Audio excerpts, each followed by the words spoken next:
तो चलिए शुरुआत करते हैं आज के इस सेशन के साथ।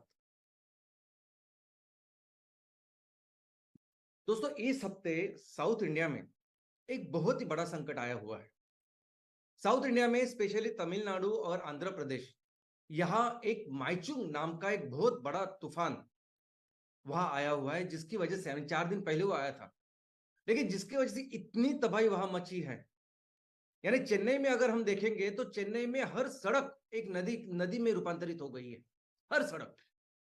इनफैक्ट अगर चेन्नई का सबसे पॉश जो इलाका है, वहां कम से कम 30 घंटे वहां बिजली नहीं थी।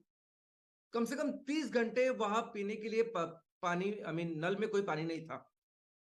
और ये उस एरिया की मैं बात कर रहा हूं जहां वो सबसे अच्छा इलाका, सबसे पॉश इलाका, सबसे बड़े बड़े लोग जा रहे थे, उसकी बात कर रहा हूं मैं। ये आर अश्विन करके हमारे क्रिकेट टीम में बॉलर है, वो वहां रहते हैं, उन्होंने सब लिखा है, बताया है। आमिर खान खुद एक दिन वहां फंसे थे, उनको निकलना पड़ा पानी से। अभी मैं ये क्यों बता रहा हूं कि ये सबसे सुरक्षित कहने कहने वाले, या हम जिनको मानते हैं, ऐसे लोगों की ये कंडीशन है, तो दोस्तों सोचिए कि गरीब लोग या सामान्य जनता, उनकी क्या कंडीशन हुई होगी। यानी चेन्नई और आजू बाजू के कई शहर, कई गांव इस तरह से इस बाढ़ में बुरी तरह से फंस गए हैं। न जाने कितने दिन लगेंगे इस चेन्नई को, इस शहर को फिर से नॉर्मल होने के लिए। और ये आज तक जितनी बॉडीज बरामद हुई है, देखो इसमें कितनी दुर्घटनाएं हुई, कितने लोग इसमें गए, इसका अंदाजा ही नहीं। परसों शाम तक जो आंकड़ा था वो 12 का था कि इतनी उनको बॉडीज मिली है। आगे जाके शायद और ज्यादा हो सकता है। इतना बड़ा कहर हमारी साउथ इंडिया में है। वैसे ही सेम कंडीशन आज महाराष्ट्र की अगर बात करें तो सबसे बड़ा संकट महाराष्ट्र में अगर कुछ है तो वो बेवक्त की बारिश। बेवक्त की बारिश और बहुत बड़े बड़े बर्फीले बर्फ के साथ। यानी कई लाख हेक्टर जमीन या खेती का नुकसान हुआ है। लाखों हमारे किसान, खेडूत, बहुत सारे लोगों ने जो जिन्होंने कर्जा लेके खेती की थी, आज वो बहुत गहरे संकट में है। महाराष्ट्र में सबसे बड़ा प्रॉब्लम, सबसे बड़ा संकट, अगर सबसे बड़ा इशू अगर इस तारीख कुछ है तो वो है ये हमारे किसानों का जो हादसा हो रहा है, जो संकट है उसका।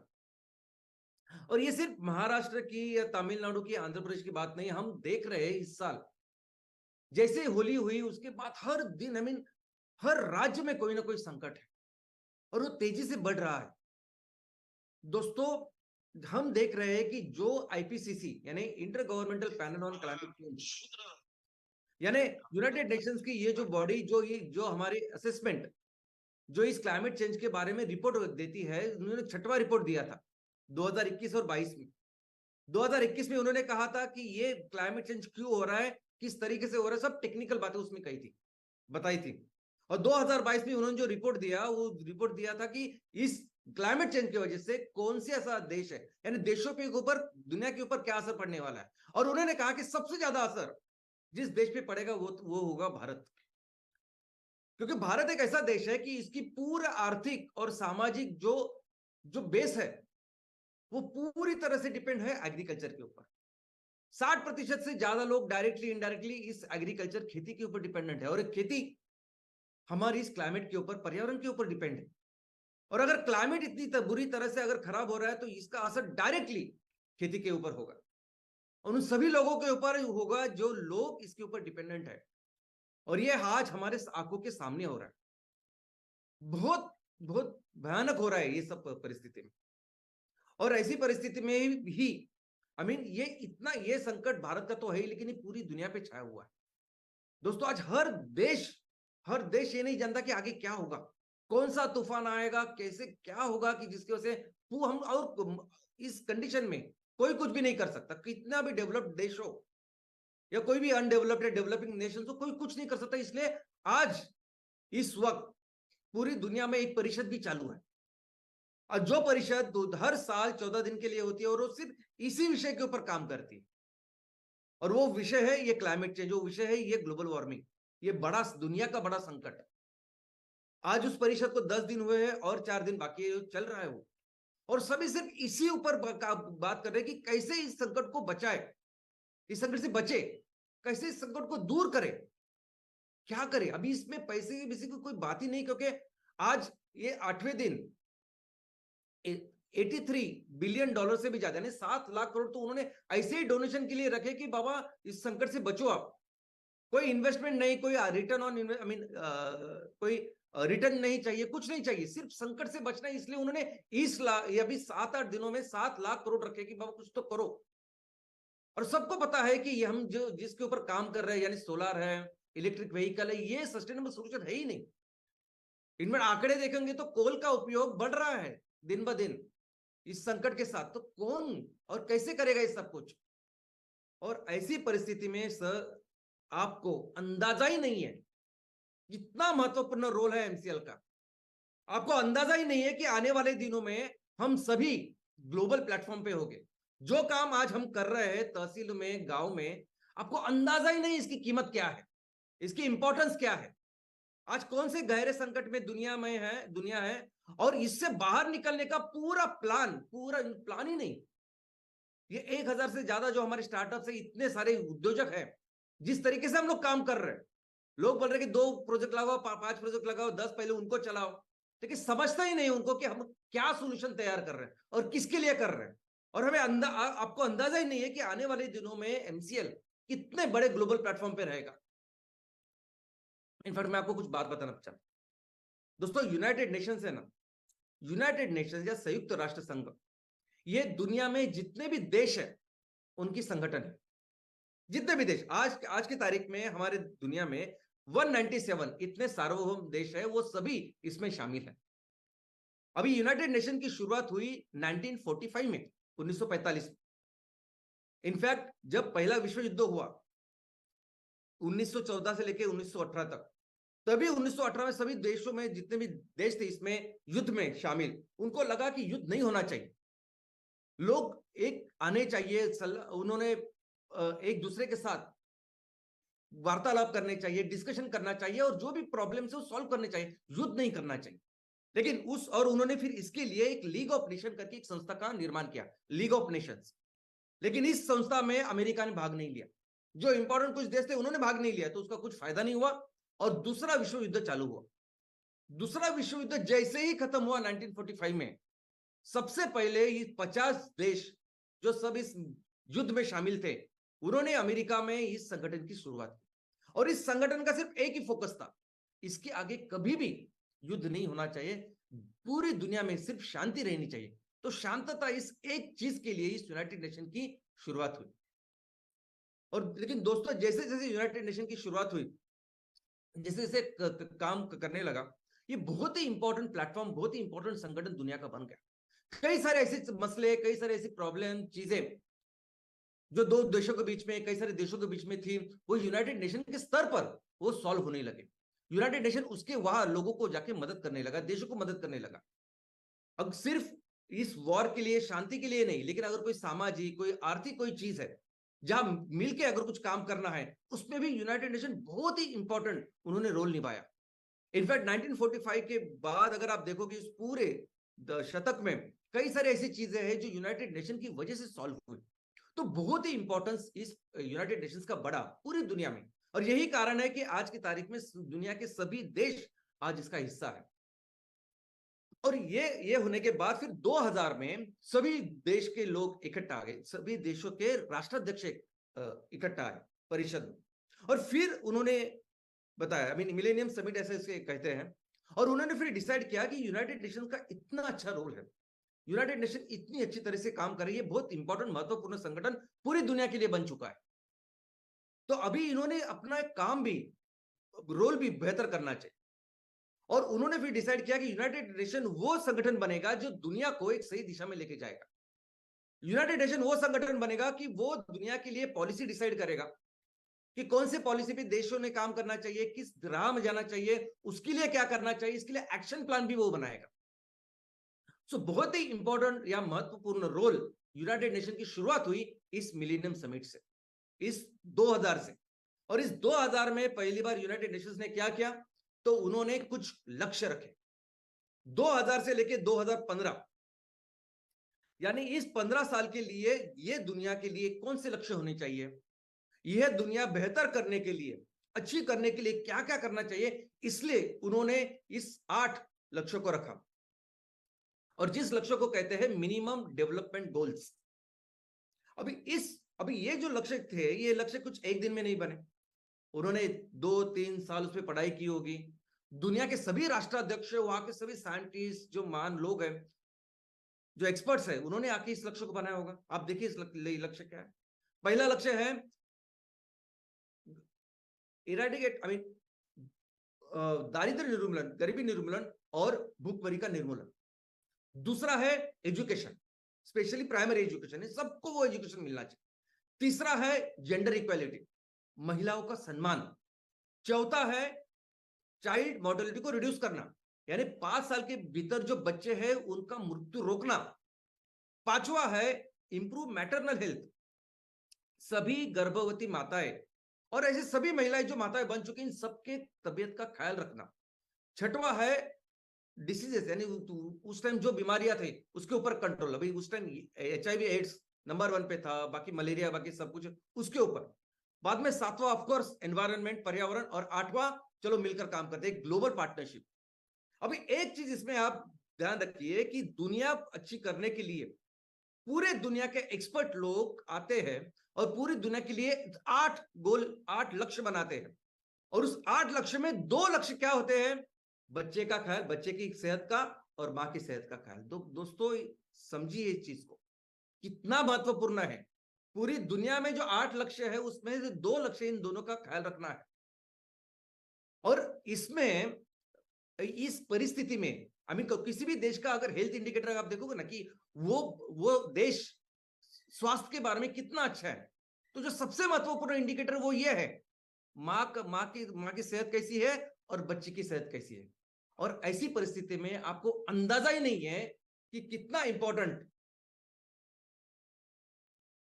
रोल है हमारे इस MCS का, इस कुकिंग सिस्टम का। हम कहते हैं कि दुनिया आज भारत में 43% ऐसे परिवार हैं कि जो आज भी बायोमास, गोबर इसका इस्तेमाल कर रहे हैं और खाना पका रहे हैं। लेकिन पूरी दुनिया की अगर हम कंडीशन देखेंगे तो पूरी दुनिया में 40% ऐसे परिवार है, ऐसे लोग हैं जो आज भी खाना बनाने के लिए इस बायोमास का, इस गोबर का इस्तेमाल कर रहे हैं।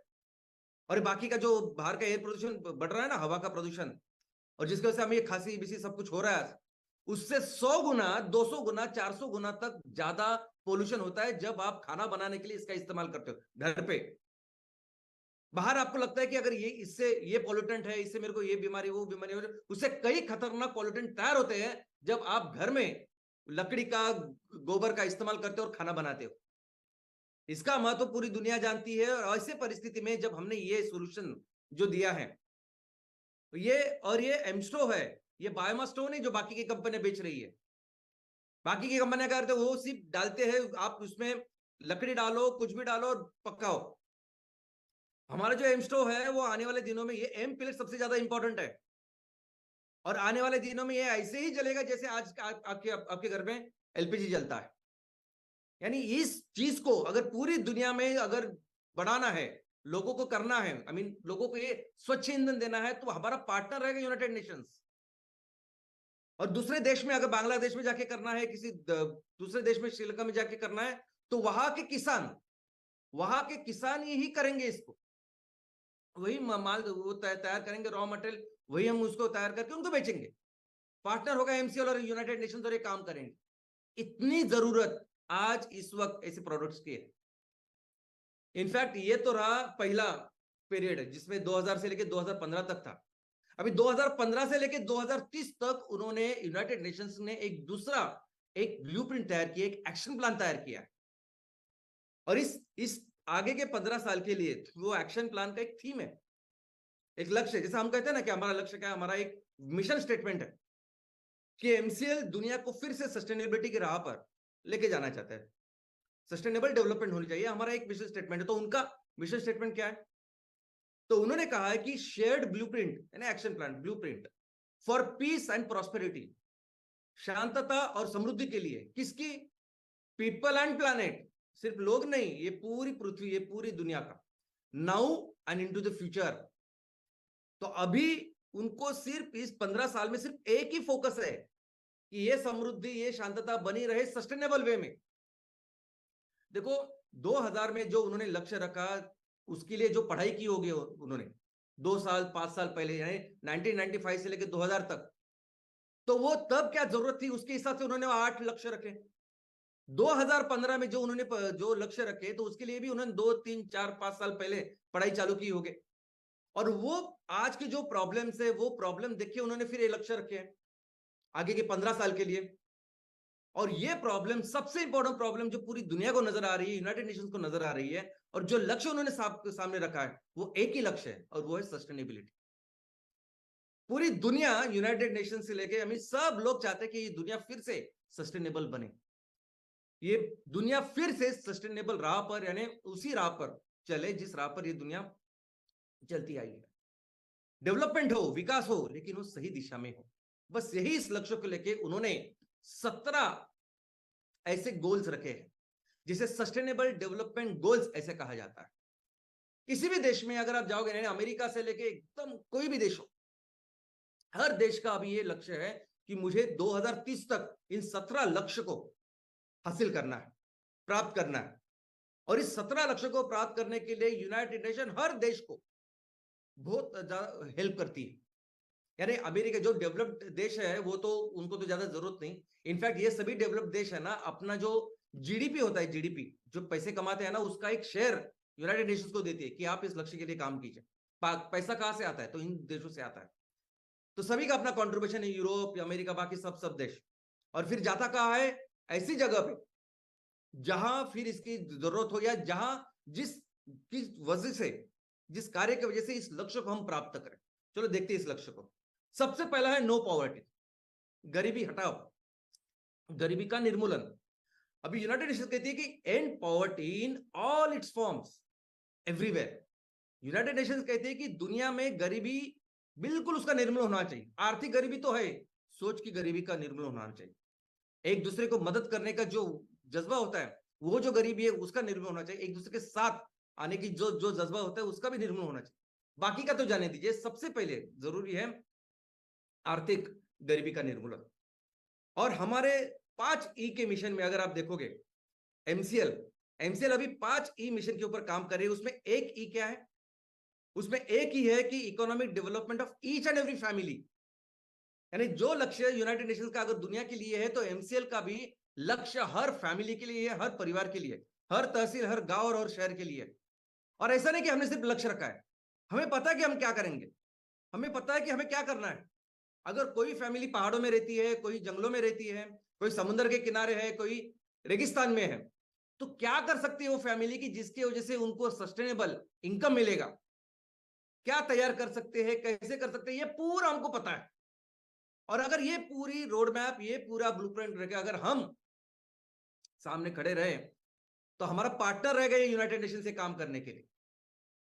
और ये उनके जो पैसे होते हैं ना, ये पैसे एक्चुअली लाइक उनका एक जैसे सीएसआर कहते हैं, कॉर्पोरेट सोशल रिस्पॉन्सिबिलिटी, वैसे यानी उनको अपेक्षा नहीं होती कि उसके कुछ रिटर्न मिलने चाहिए। हमने अगर रिटर्न देना चालू किया, यानी अगर वो 100 बिलियन दे रहे हैं और हम लोग बोल रहे हैं कि आपको सिर्फ 105 बिलियन हम लोग देंगे, तो यानी 5% भी अगर हमने उनको साल में दिया परसेंटेज, तो उनको बहुत ज्यादा है, बहुत ज्यादा इसमें इन्वेस्टमेंट हो सकती है ऐसे कामों में। दूसरा जो इनका लक्ष्य है वो जीरो हंगर, कोई भी भूखा पेट नहीं सोना चाहिए। लेकिन सिर्फ इतना ही नहीं, वो कहते हैं कि and hunger, achieve food security, food security सबसे इंपॉर्टेंट है, एंड इंप्रूव न्यूट्रिशन, न्यूट्रिशन सकस आहार होना चाहिए, एंड प्रमोट सस्टेनेबल एग्रीकल्चर। दोस्तों ये जो मिट्टी है ना, मिट्टी, इसकी वजह से हम लोग सब है, हमारे सबकी उत्पत्ति इस मिट्टी से हुई है। सभी जीव, ये मिट्टी है जो जो वनस्पति तैयार करते हैं और उससे को खाते सभी लोग और पूरी दुनिया जिंदा। लेकिन ये जो मिट्टी है ना, इस मिट्टी में भी जान है, जिंदा होती है मिट्टी है, जिसकी वजह से हमें सकस आहार मिलते हैं। और वो जान हो क्या होती है? वो होते हैं वो सूक्ष्म जीव, वो माइक्रो ऑर्गेनिजम्स, जो हर चीज को रिसाइकल करते हैं और हमें फिर से देते हैं। छोटे छोटे मूल द्रव्य, छोटे छोटे विटामिन, न्यूट्रिएंट्स, सब कुछ हमें मिलते हैं अगर वो मिट्टी, उस मिट्टी में जान है। और ये केमिकल्स देके, ये केमिकल्स यूज करके सबको खत्म कर रहे हैं हम लोग। दिन ब दिन हमारे देश में नहीं, दिन ब दिन खेती कहीं भी हो रही है, उसकी जो प्रोडक्टिविटी है वो कम हो रही है, क्योंकि उसमें से वो जान निकल जा रही है। आज देखोगे हमारे देश के, आप एग्जांपल लीजिए, हमारे देश में कोई भी राज्य, हर राज्य में आज एक संकट है खेती के ऊपर। क्या संकट है? अनकंट्रोल्ड पेस्ट, अनकंट्रोल इंसेक्ट्स ऐसे आते हैं। इसका ये आई मीन ये डिसीज हो गया, उसको डिसीज हो गया। यानी जो फसल आ रही है ना, उस फसल में कोई इम्यूनिटी नहीं है आज की तारीख में, और इसीलिए वो सब हो रहा है। पर ये संतुलन पहले से है ना, ये जो वातावरण का, पर्यावरण का संतुलन पहले नहीं ऐसा होता था। पहले की फसल भी वैसे होती, सब कुछ अच्छा था। और अभी फसल में बिल्कुल जान नहीं, इसलिए इतनी सारी बीमारी फसलों पे आ रही है। और इसका अगर सही सोल्यूशन है तो सोल्यूशन सिर्फ एक ही है, ऑर्गेनिक फार्मिंग। बंद करना पड़ेगा इस केमिकल्स को। और दोस्तों आपको पता है, हम जो मिलकर जो ऑर्गेनिक फर्टिलाइजर तैयार करने वाले हैं, उसको फर्टिलाइजर नहीं, हम उसको सॉइल कंडीशनर कहेंगे। इसका कारण यह है कि हम जिससे अभी लोग आपको ये बता देते होंगे कि आप गीला कचरा भी डालो, उससे भी खत होता है, उससे भी खाद तैयार होती है। लेकिन हम किसी भी कचरे से नहीं बना रहे हैं ना, हम नेपियर ग्रास से बना रहे हैं। वो नेपियर ग्रास जो आज की तारीख में हम फॉडर करके, खाद करके इस्तेमाल कर रहे हैं, इसमें इतनी सारी चीजें हैं। तो उससे अगर जब फर्टिलाइजर बनाएंगे वो इतना बेहतर रहेगा। और इससे हम लोग जब खेती करेंगे तो खेती में फिर से वो चीजें आएगी। और ये काम अगर हम लोग कर रहे हैं, ये करना चाहते हैं, अगर हम पूरी दुनिया को यही सॉइल कंडीशन तैयार करके बेचना चाहते हैं, तो सबसे पहला पार्टनर अगर हमारा कोई होगा तो यूनाइटेड नेशंस। यूनाइटेड नेशंस का तीसरा लक्ष्य है good health and wellbeing. United nations कहती है कि ensure healthy lives and promote wellbeing for all at all ages. बच्चों से लेके बूढ़ों तक सभी जेंडर्स के लोग हमेशा सेहतमंद होने चाहिए। अभी मुझे एक बात बताइए, सेहत क्यों बिगड़ रही है आज? नंबर 1 कारण है एयर पोल्यूशन, हवा। सिर्फ आप आज जिससे बिजली बन रही है, उस बिजली में उससे सिर्फ कोयला हटा दो, उस कोयला हटा दो जिससे बिजली बना, उसमें सिर्फ एमकोल डालो, ये सभी हवा ही बदल जाएगी। और इसका ये जो चीज है, ये पूरी दुनिया को अच्छी तरह से पता है कि क्या रोल कर सकती है एमकोल, ये हवा कैसे शुद्ध कर सकती है एमकोल। दूसरा जिसके वजह से तबियत बिगड़ रही वो है पानी। बेसिक चीज, पानी नंबर 1 कारण। अगर पानी खराब हो रहा है तो वो है कचरा। और हमारे 5E मिशन में सबसे पहला जो मिशन है एनवायरनमेंट, उसमें पहला काम हमें करना है जीरो वेस्ट तहसील। हर तरह के सॉलिड वेस्ट या लिक्विड वेस्ट को हम रिसाइकल करेंगे। और वो कुछ बहुत रॉकेट साइंस नहीं, सबको इट इज एस्टेब्लिश टेक्नोलॉजी, ऐसा कुछ है नहीं। लेकिन इसको इस तरीके से सिस्टमेटिकली करना ये लोग नहीं कर, हमें करना, करेंगे हम। और तीसरा है खाना। लोगों की सेहत अगर बिगड़ रही है, इसका मतलब है खाना नहीं अच्छा है। जो खाने में पहले मिलता था वो नहीं मिल रहा है आज। मुझे पता है कि जब मैं बचपन में था, बचपन में कितनी भी धूल होती थी, कुछ भी होता था, मुझे कभी छींक नहीं आई, कभी मैंने खांसी नहीं की, इतनी इम्यूनिटी होती थी। और अभी अब आज कुछ कचरा निकला, कुछ हुआ तो मुझे वो यहाँ वो चालू हो जाता है, स्नीजिंग। यानी आज की इम्यूनिटी हमारी कम हो रही है बिकॉज खाना नहीं हमें अच्छा मिल रहा है। आज देखिए ना बीमारियां कौन सी आ रही है, कौन सी बीमारी आज? सभी वायरल बीमारी है।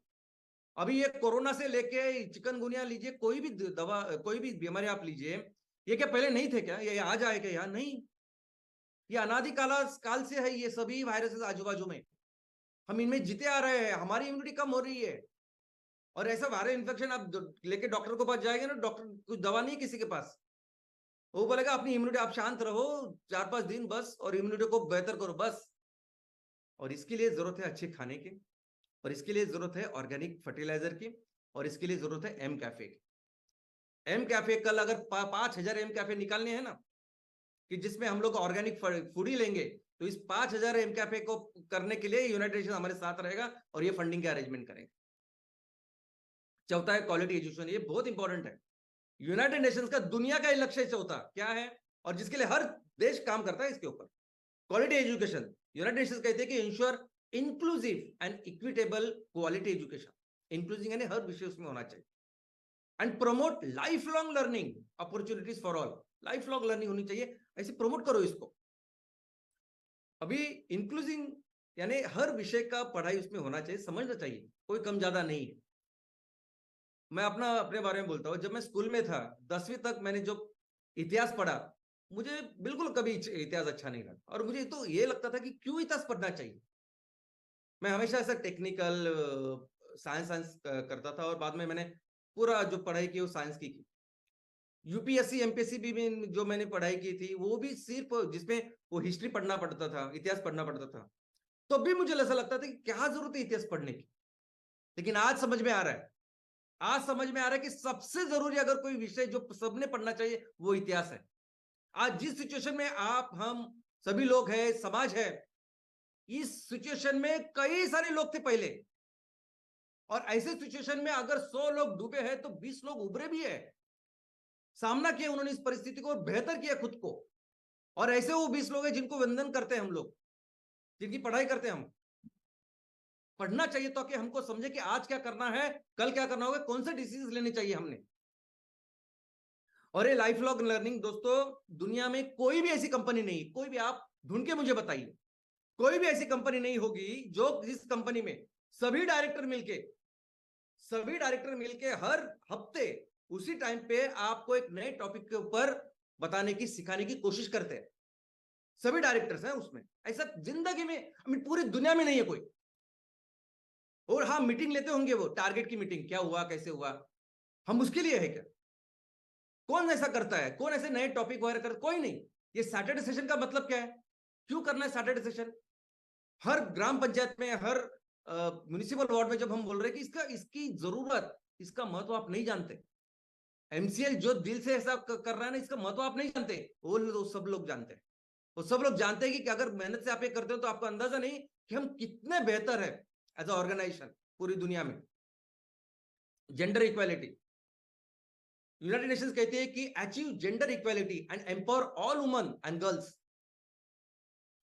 अभी ये जो अभी चीज है पूरी दुनिया के लिए, जो पूरी दुनिया पुरुष प्रधान संस्कृति है सपोज, लेकिन हमारे जो 5 ई मिशन है, उस मिशन में 5 ई में से एक ई है एम्पावरमेंट, सक्षमीकरण किनका? Farmers and self help groups, महिलाएं। स्पेशली लिखा है, ये इसलिए लिखा है क्योंकि हम सोचते हैं वैसे, यूनाइटेड नेशन ने वो किया, बाद में हमने सोचा, और बाद में ऐसा कुछ नहीं है। ये इतने साल सब मेहनत करने के बाद ये सब कर रहे हैं हम लोग। और पूरी दुनिया, पूरी दुनिया जो पुरुष प्रधान संस्कृति है उसके लिए शायद यूनाइटेड नेशंस कह रही है कि महिलाओं का सम्मान करो, उनको आप बराबर का स्थान दो जो पुरुष प्रधान है। लेकिन भारत की संस्कृति ऐसी नहीं है। भारत की संस्कृति तो ऐसी है कि जो हमेशा, अगर आप देखोगे पिछले इतिहास में, तो भारत की संस्कृति हमेशा स्त्री प्रधान रही है। आज भी कई सारे आदिवासी जो कम्युनिटीज है, साउथ इंडिया में कम्युनिटीज है, उसमें सबसे मेन इंपॉर्टेंट पर्सन कौन होता है? तो महिला होती है, वो डिसीजन लेती है सब कुछ। महाभारत में जो हम जो कर्ण का नाम था राधेय, अर्जुन का नाम था कौंतेय। अभी राधा और कौंतेय ये क्या है? तो उनकी मां का नाम है, राधा का लड़का। और जैसे आज पिताजी के नाम से पहचानते बहुत सारी जगह पे, ऐसा नहीं था। ये हमारी संस्कृति है। 9 दिन जो हम पूजा करते हैं, भले ही उसके पीछे कई सारी कहानियां हो, लेकिन वो 9 दिन जो हम पूजा करते हैं वो स्त्री तत्व की करती है, महिलाओं की करते हैं, उनकी पावर की करते हैं। और कई सारे ऐसी प्रॉब्लम, कई सारी ऐसी चीज है ना, जो हमारी सोच क्या है कि आज समाज में जितने भी प्रॉब्लम्स है ना, तो कई सारे ऐसे प्रॉब्लम्स है जो सॉल्व होंगे सिर्फ और सिर्फ जब महिलाएं हमारा साथ देगी। इनफैक्ट बहुत सारे ऐसे प्रॉब्लम तो सिर्फ महिलाएं उसको अचीव करेगी, हम नहीं कर सकते कुछ। मैं आपको एग्जांपल दे सकता हूं। हमारे देश में जो पोलियो का निर्मूलन हुआ, हमारे जो देश में जो राष्ट्रीय साक्षरता मिशन हुआ, सबसे ज्यादा किसकी वजह से हुआ होगा? तो सिर्फ और सिर्फ महिलाओं की वजह से हुआ। उन्होंने कंट्रीब्यूशन किया, इसकी वजह से देश ये सब कर पाया। और आने वाले दिनों में भी कई सारे प्रॉब्लम्स को अगर हमें इलिमिनेट करना है तो उसका कारण सिर्फ और सिर्फ होगी महिलाएं। 6वां उनका गोल है clean water and sanitation, ensure availability and sustainable management of water and sanitation for all. स्वच्छ पानी होना चाहिए, स्वच्छता होनी चाहिए, और पानी के अरेंजमेंट होना चाहिए। हमारे जो सीएसआर जो भी हम लोग बात करते हैं, तो हमारी एक तो बात है कि हम हमेशा कहते हैं कि गांव में, शहर, सब लोग पानी में स्वयंपूर्ण होने चाहिए। कैसे होंगे वो? हमेशा मैं उनको आपको एग्जांपल देता हूँ कि भगवान, ये प्रकृति दिन में 8 घंटा हमें पानी दे रही है, तो हम कर सकते हैं आराम से। जब इकट्ठा आएंगे, ये एमपीओ वगैरह करना, अनेक सारे लोगों को इकट्ठा लेना, इसके पीछे ये सब कारण है। और क्लीन वाटर कैसे रहेगा? जब जीरो वेस्ट तहसील करेंगे तब अपने आप ये क्लीन वाटर, ये सभी जो तालाब है, नदियां है, समुद्र है, ये स्वच्छ रहेंगे। सातवां इनका लक्ष्य है कि affordable and clean energy, united nations कहती है कि ensure access to affordable, reliable, sustainable and modern energy for all. अब ये तो हमारा कोर है, ये हमारा कोर बिजनेस है, नंबर वन बिजनेस अगर कोई है तो एनर्जी ही है ना। In fact MCL is the only organisation in the world जो कहते हैं कि हम एवरी एप्लीकेशन, यानी ट्रांसपोर्टेशन हो, आप बिजली तैयार करनी हो, घरेलू हो, इंडस्ट्रियल हो, हर जगह हम बिजली तैयार कर सकते हो जो बायोमास से आ सकती है, बायोफ्यूल से आ सकती है। कैसे करेंगे अभी तक किसी ने किया नहीं ऐसे लेवल पे। आज हमारे पास सब कुछ है कि हम 30% देश की बात करते हैं तो भारत देश 30% बिजली तैयार, ईंधन और ऊर्जा तैयार करेगा, क्लीन एनर्जी तैयार करेगा। लेकिन अगर दुनिया को 100% चाहिए, पूरी अगर सेल्फ सस्टेनेबल करना है, दुनिया को सस्टेनेबल क्लीन एनर्जी पे लेके जाना है, तो हम हमारे जैसे जो जहां भौगोलिक परिस्थिति है वहां जाके बिजनेस करेंगे। हमारे बाजू में जो भारतवर्ष में है, यानी हमेशा पाकिस्तान लेके श्रीलंका, बांग्लादेश, अफगानिस्तान, ये कई सारे ऐसे इलाके हैं वहां भी जाके बिजनेस कर सकते हैं। बाकी अफ्रीकन एशियन देशों में जाके बिजनेस कर सकते हैं और मिलकर दुनिया की जो जरूरत है उसको पूरा कर सकते हैं।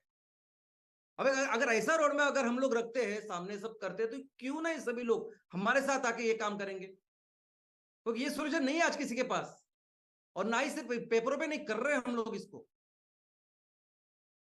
8वां लक्ष्य यूनाइटेड नेशंस का, decent work and economic growth. United nations कहते हैं कि promote sustained, inclusive and sustainable economic growth, full and productive employment and decent work for all. सबको एक अच्छा रिस्पेक्टेबल ऐसा जॉब मिलना चाहिए, एम्प्लॉयमेंट मिलनी चाहिए, रोजगार मिलना चाहिए, ऐसा उनका लक्ष्य है। और हमारे 5 ई के मिशन में पहला ई एनवायरनमेंट है, दूसरा ई है एम्प्लॉयमेंट फॉर ऑल। जो भी जिसको काम करने की जरूरत है उसको काम हम देंगे। कोई गृहिणी अगर बोलती है कि मैं 4 ही घंटा काम करती हूँ तो 4 घंटा काम करे, कंट्रीब्यूट करे। और वो कैसे करेंगे, क्या करेंगे, ये सब हम कर रहे हैं ना। ये सभी जो सस्टेनेबल चीजें हम लोग बनाएंगे तो मैक्सिमम चीजें ये यंत्रों से नहीं बनाएंगे, ये हमारी महिला बचत गट बनाएंगे, हमारे युवा बनाएंगे। और ऐसी चीजों का अगर रोड मैप हमारे पास है, ऐसी चीजें अगर हम लोग कर रहे हैं तो इसको प्रमोट करने के लिए तो है ये सब लोग जो कर रहे हैं। 9वां लक्ष्य है कि industry innovation and infrastructure, build resilient infrastructure, promote inclusive and sustainable industrialisation and foster innovation. अभी इसमें इंस्टीट्यूशन का या गवर्नमेंट का काम हो सकता है कि इंफ्रास्ट्रक्चर तैयार करें, लेकिन वो क्या कहते हैं कि हर जगह आप इस इंडस्ट्रियलाइजेशन को प्रमोट करो जो सस्टेनेबल हो। कौन सी ऐसी दूसरी कंपनी है जो कहती है कि हर तहसील में जाओ, ढूंढो, जगह वगैरह देखो, कितनी झंझट होती है, कौन है झंझट में पड़ता है मुझे बताइए। जो इंडस्ट्रियल एरियाज होते हैं, एमआईडीसी, जीआईडीसी, केआईडीसी, वहां जाके हम लोग आराम से करो, सब कुछ मिलता है, सिर्फ भाड़ा देना पड़ता है। कौन इससे झंझट में पड़ता है मुझे बताइए, क्यों कर रही है एमसीएल। और ऊपर से इतना सब ये करके, आई मीन सहन करके, ऐसा बोल सकते हैं, क्योंकि इसके पीछे एक सोच है ना। अगर हम लोग ऐसा नहीं करेंगे तो कैसे उद्योजक तैयार होंगे। जब भी कोई प्रोजेक्ट करते हैं ना तो प्रोजेक्ट लोगों का लगता है कि आपने पूरा सब कुछ देना चाहिए हमें, पहले पॉइंट से लेकर आखिरी पॉइंट तक 100 पॉइंट, 150 पॉइंट सब ऐसे लिख के देने चाहिए, एक ऐसा ऐसा ऐसा होगा सब। हम लोग बोलते नहीं देंगे आपको, जाओ करो, सीखो, देखो क्या चीज है, कैसे किया जाता है, सिंपल सिंपल सॉल्यूशंस है। कोई रॉकेट बनाने के लिए नहीं बोल रहे ना आपको, आपको बोल रहे कि अगर एग्रीकल्चर में, खेती में कुछ है, लोगों को कुछ बनाना है तो करो ना, देखो ना, सीखो ना। बैकग्राउंड कुछ नहीं लगते, सिर्फ वो फोकस करके करो उसके ऊपर। अभी बायोफ्यूल का ठीक है, अभी एमकोल के प्रोजेक्ट सभी जगह सेम लगेंगे, एमसीएस के प्रोजेक्ट सेम लगेंगे, लेकिन कल हर तहसील अलग अलग है, हर तहसील में लोगों की जरूरतें अलग अलग है, वहां आपको अलग अलग चीजों का निर्माण करना होगा, प्रोडक्ट्स का निर्माण करना होगा, तो वहां वहां कैसे देंगे आपको वो सब कुछ लिख के, आपको ही करना पड़ेगा ना वो, इसलिए तो तैयार कर रहे हैं हम लोग। 10वां 10वां उसका लक्ष्य है कि रिड्यूस इन इक्वेलिटी, ये जो विषमता है ना वो बंद होनी चाहिए, ऐसा उनका एक लक्ष्य है। अब ये कहते हैं reduce in equality with in and among countries. दोस्तों हर तरह की जो विषमता है ना उसकी शुरुआत होती है आर्थिक विषमता से। हमारे देश में जो आर्थिक विषमता है वो सबको पता है कि 1% लोगों के पास, 1/3 इनकम है देश का, 1% लोगों के पास, ऊपर के 10% लोगों के पास 2/3 इनकम है, और 90% लोगों के पास 1/3 इनकम है। उसमें से भी जो आखिरी जो 50% है डाउन, उनके पास तो 6% भी इनकम नहीं। और ऐसे ऐसे लेवल पे जब हम अपने तहसीलों में, हर ग्राम पंचायत में प्रोजेक्ट्स का निर्माण करके, बिजनेस का निर्माण करके लोगों को देना चाहते हैं, तो ये बहुत ही अलग है कि एक्चुअली ये काम कर रहे हैं हम लोग। इसको कैसे करना, ये तो उन्होंने दुनिया के लिए लक्ष्य रखा है और उसके लिए पैसे वैसे बाकी सब चीजों का इंतजाम किया है, लेकिन करना क्या है वो हम कर रहे हैं। आने वाले दिनों में ये सब साथ में रहेंगे और ये काम करेंगे हम लोग। 11वां लक्ष्य है सस्टेनेबल सिटीज एंड कम्युनिटीज। अभी ये सिर्फ शहरों के लिए उन्होंने लक्ष्य रखा है प्रॉपरली कि make cities and human settlements inclusive, safe, resilient and sustainable. फिर से सस्टेनेबल, ये एग्जैक्टली हमारा फोकस है, हमारा काम है, संकल्पना है एमयूपी के पीछे। एमसीएल अर्बन प्रोजेक्ट जो है, एमसीएल अर्बन एंटरप्रेन्योर जो है, इनकी वही तो सोच है, इसके लिए तो बनाए है वो। आज अगर हमारे देश में कोई भी नगर पालिका, कोई भी शहरी क्षेत्र लीजिए आप, नागरिक क्षेत्र, छोटे से छोटे जो क वर्ग नगर पालिका होती है ना, उससे लेके मेट्रो तक, ये सभी शहरों में होता है म्युनिसिपल वार्ड। और इस म्युनिसिपल वार्ड के बेसिस पे हमने उस प्रोजेक्ट का निर्माण किया है जिसका नाम है MCL urban project, MCL urban entrepreneur. वो ख्याल रखेगा कि मेरा म्युनिसिपल वार्ड सस्टेनेबल बने, ये सब चीजें मैं करूं। और क्या करना है, वही 5V। तो इसका अगर डिटेल प्लानिंग हम लोग इस 1 लाख, अगर 1 लाख म्युनिसिपल वार्ड है हमारे, 1.5 लाख है जो कुछ है, और उसकी डिटेलिंग हम करें, और जो डिटेलिंग आप कर सकते हैं महज सिर्फ आप 4 से लेकर 6 सैटरडे सेशन कीजिए। आप ये 1 महीने सिर्फ लोगों को जाके मिलिए, आप पूरा रोड मैप बनाएंगे, एक्शन प्लान बनाएंगे कि क्या करना है मेरे म्युनिसिपल वार्ड में, ये प्रॉब्लम्स है, और 5 ही को लेके। और ये करके जब हम जाएंगे, हम बैठेंगे उनके साथ, तो ये लोग, उसके लिए ही यूनाइटेड नेशंस की तैयारी हुई है, वो उसकी वजह से तैयार है सब कुछ ये करने के लिए। 12 रिस्पॉन्सिबल कंजम्पशन एंड प्रोडक्शन। अभी ये भी बहुत जरूरी है दोस्तों। यूनाइटेड नेशन कहते हैं कि ensure sustainable consumption and production patterns. लोगों को ना, लोगों की सोच ही अलग होती है। लोग समाज के बारे में बिल्कुल कभी नहीं सोचते, खुद के बारे में सिर्फ सोचते हैं। यानी मेरा मेरा घर है या मेरी बिल्डिंग है जहां मुझे पानी आता है ना, बहुत सारा पानी आता है, मुझे कभी पानी का प्रॉब्लम ही नहीं आता, तो मैं चाहिए जितना पानी का इस्तेमाल करूं, वेस्ट करूं, नहाने के लिए इधर उधर, क्या फर्क पड़ता है मुझे। हमें यह समझना चाहिए ना कि इस पानी के ऊपर सबका हक होता है, तो हमें जितना जरूरत है उतना ही इस्तेमाल करना चाहिए। हर जगह मुझे सिर्फ टिश्यू पेपर लगता है, और टिश्यू पेपर 35% जो पेड़ कट्टे वो टिश्यू पेपर के लिए, जो सॉफ्ट सॉफ्ट होते हैं ना tissue paper, soft tissue paper सिर्फ आते हैं फ्रेश लकड़ी से, और दुनिया में लोगों को सिर्फ सॉफ्ट टिश्यू चाहिए। इसलिए 35% जो लकड़ी आज की तारीख में कट रही है वो सॉफ्ट टिश्यू के लिए कट रही है। क्यों चाहिए? मैं सिर्फ बॉटल के पानी से पानी पीता हूं क्या? लोग तो 1 लीटर का नहीं, 200 ml के बहुत सारी बॉटल्स लेते हैं क्या? कितना कचरा तैयार करते हैं। ये जो है ना, ये चीजें बदलेगी, ये सोच बदलेगी जब सैटरडे सेशंस होंगे, जब डिस्कस करेंगे, आप उनको रियलाइज करा के देंगे कि क्या चीजें हैं। 13 क्लाइमेट एक्शन। दोस्तों क्लाइमेट एक्शन यानी ऐसा बोलिए कि ये वो चीज है ना जिसकी वजह से एमसीएल का जन्म हुआ। इस एमसीएल में जो 23 साल पहले हमने शुरुआत की, ये तो कारण था। पहले 10 साल हमने करके दिखा ना, पहले 10 साल हमने एनजीओ जैसे काम किया। बाकी की पूरी दुनिया में जो लोग करते हैं ना क्लाइमेट के एक्शन के लिए काम, आज भी कॉप में जितने भी संगठन है वो सभी एनजीओ का काम कर रहे हैं, तो सभी एनजीओ है मैक्सिमम का ऑल हमने करके देखा, और बाद में पता चला कि एनजीओ नहीं, बिजनेस करना पड़ेगा ये अच्छी चीजों का। तो इस क्लाइमेट एक्शन के लिए जो सबसे इंपॉर्टेंट जरूरी है, पूरी तरह से ब्लूप्रिंट लेके आज एमसीएल रेडी है। ये बहुत इंपॉर्टेंट पॉइंट है। इसमें 14वां लक्ष्य है उनका कि लाइफ बिलो वाटर, यानी पानी के भीतर जो जीव है उनका ख्याल रखना चाहिए हमें। दोस्तों पूरी दुनिया, पूरे ब्रह्मांड में सिर्फ पृथ्वी के ऊपर ये दुनिया है, जीव है, इसका कारण है पानी। पानी जिसका हम इस्तेमाल कर सकते हैं, बाकी किसी ग्रह पर नहीं है ये, और किसी ग्रह पर दुनिया है ऐसा अभी तक कुछ सबूत नहीं मिले हैं। और हमारी इस दुनिया, इस पृथ्वी के ऊपर 71% पानी है, उस 29% सिर्फ जमीन है। जितने जीव जमीन पे है उससे कई ज्यादा पानी में है। साइंटिस्ट बोलते हैं कि जो अलग अलग तरह के जीव है ना, वो 90 लाख है, यानी 90 लाख अलग अलग स्पेसीज है, उसमें से एक ह्यूमन स्पेसीज है 90 लाख। लेकिन हमको कितना पता है? सिर्फ 20%। 80% जीव तो हमको पता ही नहीं है, ऐसे साइंटिस्ट कहते हैं। वो सब इधर है।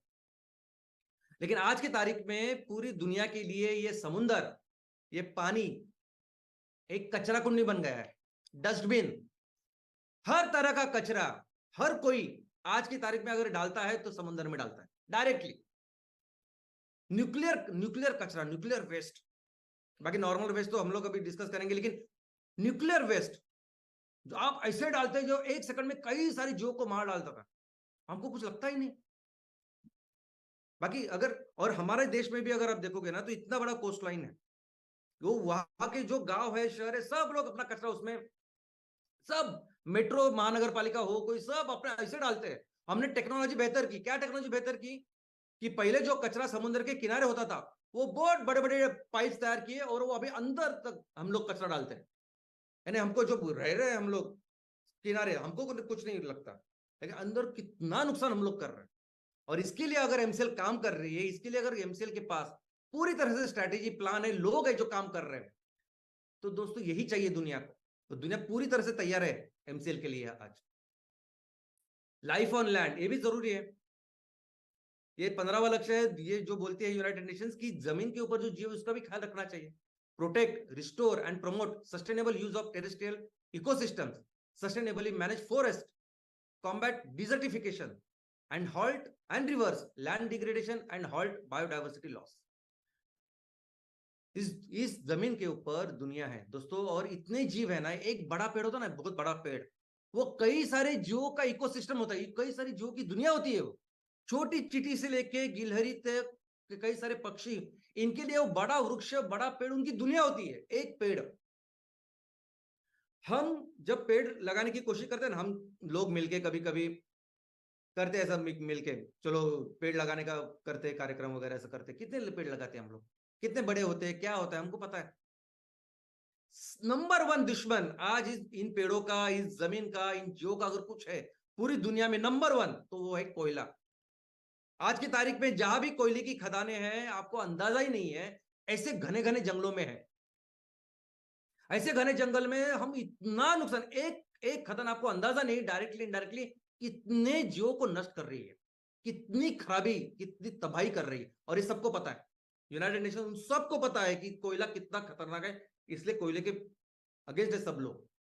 और ये एक हमारी ऑर्गेनाइजेशन है जो आने वाले दिनों में दुनिया के लिए 25 से 30% कोयला बना सकते हैं। तो सोचिए, सब लोग खड़े रहेंगे हमारे साथ इस काम के लिए। 16वां लक्ष्य, peace, justice and strong institutions, promote peaceful and inclusive societies for sustainable development, provide access to justice for all and build effective, accountable and inclusive institution at all levels। वो कहते कि ऐसी ऐसी संस्थाएं होनी चाहिए ना जो जो सोसाइटी का ख्याल रखे, लोगों का ख्याल रखे, उनको एक अच्छा न्याय दे, उनको सस्टेनेबल वे में लेके जाए। सब कुछ कैसा उन्होंने लिखा है, ये उनका लक्ष्य है, लेकिन कैसे करे, उनके दिमाग में तो है सिर्फ गवर्नमेंट। दोस्तों हमारे एमसीएल में एमवीपी, एमयूपी, एमएसएस, यह है हमारे सोसाइटीज, यह है वो इंस्टीट्यूशन स्ट्रांग, जो इंस्टीट्यूशन, जो एमवीपी हमारे गांव का ख्याल रखा। तो आप सिर्फ सैटरडे सेशन करो ना, 2, 3, 6 महीना करो, हर हफ्ते करो, जैसा मैं करता हूं। आप म्यूनिसिपल वार्ड में अपना सिर्फ सैटरडे सेशन करो, हर हफ्ते करो।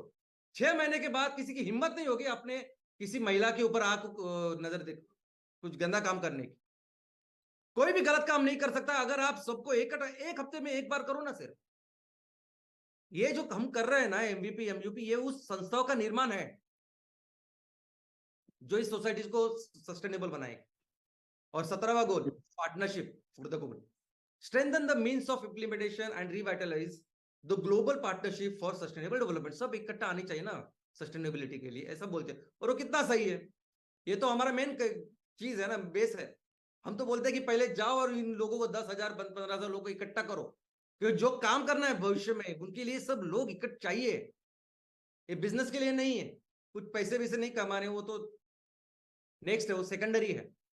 लेकिन हमारी सोच इस गांव से, शहर से। तो दोस्तों ये जो एजेंडा है ना, ये आज पूरी दुनिया का एजेंडा है, ये यूनाइटेड नेशंस का एजेंडा, उनको 2030 तक करना है। आज हम 2023 में हैं, आधा कालखंड हो चुका है, और फिर भी दुनिया को इन्होंने इतनी टेक्निकल, इतनी डिटेलिंग इसमें की है। हर एक लक्ष्य के लिए उनका अलग अलग डिपार्टमेंट है, हर एक लक्ष्य के लिए उनका पूरा सभी तरह के उनके रिसोर्सेस रेडी है, ह्यूमन रिसोर्सेस, फंड, सब कुछ रेडी है, संस्थाएं रेडी है। इतने डिटेलिंग ये प्लान, और हर देश को करना है, इस तरह से काम कर रहे हैं। इनफैक्ट अगर आप देखोगे ना, हर एक लक्ष्य के लिए मैं एक सेमिनार कम होगा, एक वेबिनार कम होगा, इतनी डिटेलिंग है।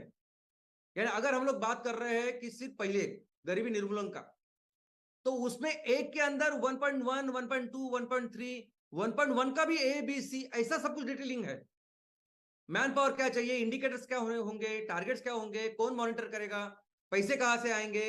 और अभी आप देखिए, आप पढ़ाई भी कीजिए, आज जाके पढ़ाई कीजिए आप, कि अगर गरीबी हटानी है तो नंबर 1 उन्होंने देखा है कि सेल्फ हेल्प ग्रुप्स है, उनके माध्यम से ही होगा, ये ऐसा लिखा है उन्होंने। 63% वो कंट्रीब्यूट करेंगे, और बाकी छोटे छोटे जो बैंक है, इंस्टीट्यूशन, माइक्रो, वो 37%।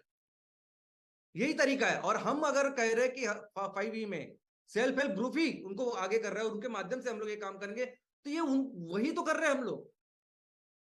और बाकी सब कुछ रेडी है, फाइनेंशियल इंक्लूजन के पूरी तरह से रेडी है।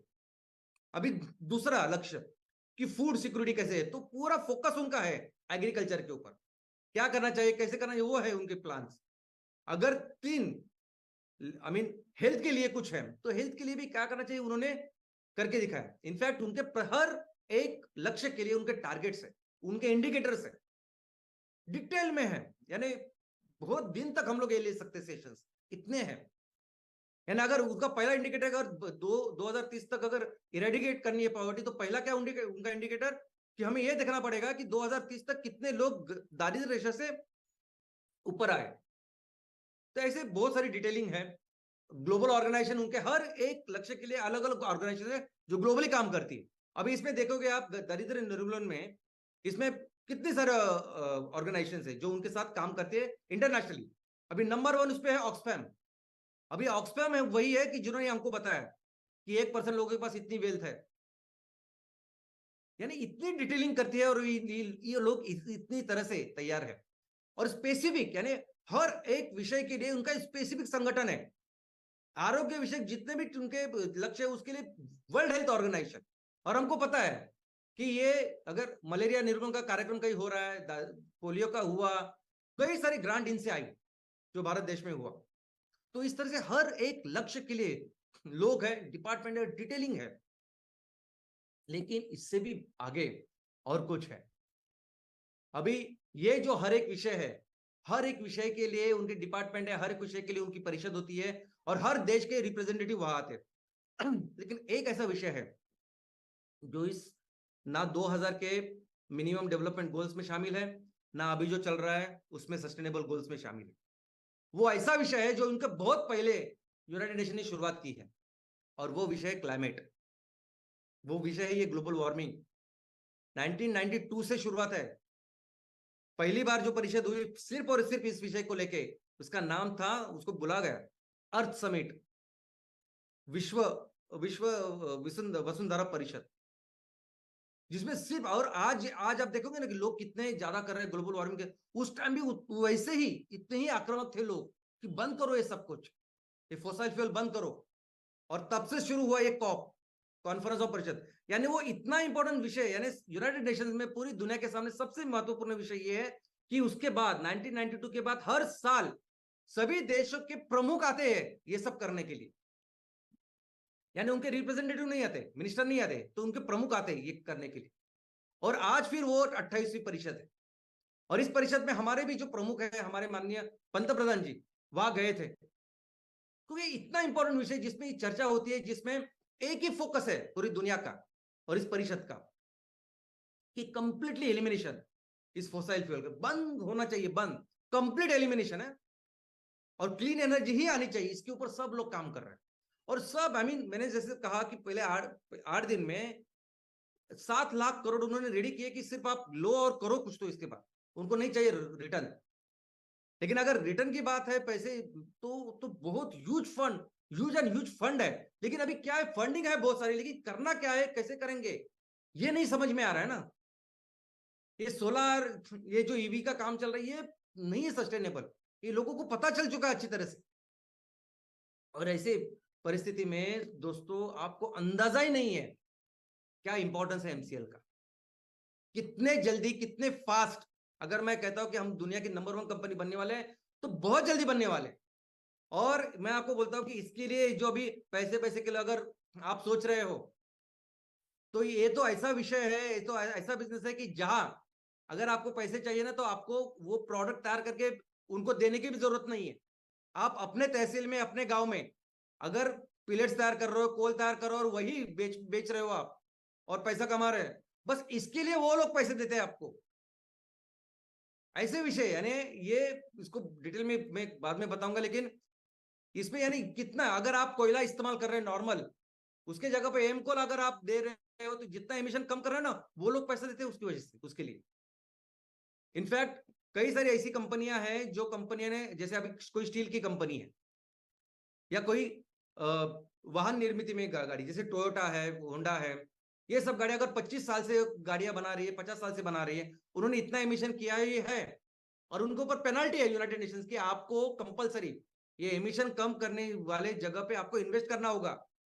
और अगर एमसीएल नाम की ऐसी संस्था है जो इतना कम करे, तो ये लोग है पहले कि आप ये प्रोजेक्ट करो, उनको माल नहीं देना है कुछ, आप सिर्फ प्रोजेक्ट तैयार करो, आप माल बेचो, तैयार करो, हम आपको पैसा देंगे। यही है सीडीएम। इनफैक्ट ज्वाइंट इंप्लीमेंटेशन हो सकता है आने वाले दिनों में कुछ 50 प्रोजेक्ट, 100 प्रोजेक्ट हम टोयोटा के साथ करें मिलके, और इसपे सर्टिफिकेशन मिलते हैं प्रॉपर। आप अगर एक काम कर रहे हैं तो कितना होगा, कितना कम होगा, इसे प्रॉपर सर्टिफिकेशन होते हैं, जो सीआर कहते हैं। इसके यूनिट्स होते हैं कि अगर आप एमकोल का उपयोग इस्तेमाल कर रहे हैं, एमसीएस का इस्तेमाल कर रहे हैं, तो कितना इमिशंस आप कम कर रहे हैं, ये सब उसमें पढ़ाई होती है, एकदम डिटेलिंग है इसमें। कार्बन क्रेडिट जनरेट होते हैं, यानी आप जो फोसाइल फ्यूल उसका इस्तेमाल रोक रहे हो तो बात है, लेकिन जो कार्बन डाइऑक्साइड है हवा में, उसको कैसे कम कर रहे हो, और उसको कम करने का उसको एब्जॉर्व करने का तरीका सिर्फ है वनस्पति। और वो वनस्पति जो सबसे फास्ट ग्रो करती है, सबसे ज्यादा ग्रो करती है, उसको ज्यादा कार्बन डाइऑक्साइड चाहिए। वनस्पति के लिए तो खाना है कार्बन डाइऑक्साइड, और अगर हमारा नेपियर घास इतने फास्ट ग्रो कर रहा है, थोड़े से जगह पे इतना सब कुछ आ रहा है, इसका मतलब ज्यादा कार्बन डाइऑक्साइड खा रहे हो। यानी जो पैसे जो हमें मिलने हैं वो आपके हमारे नेपियर ग्रास के वाई से चालू होंगे, जो हम लोग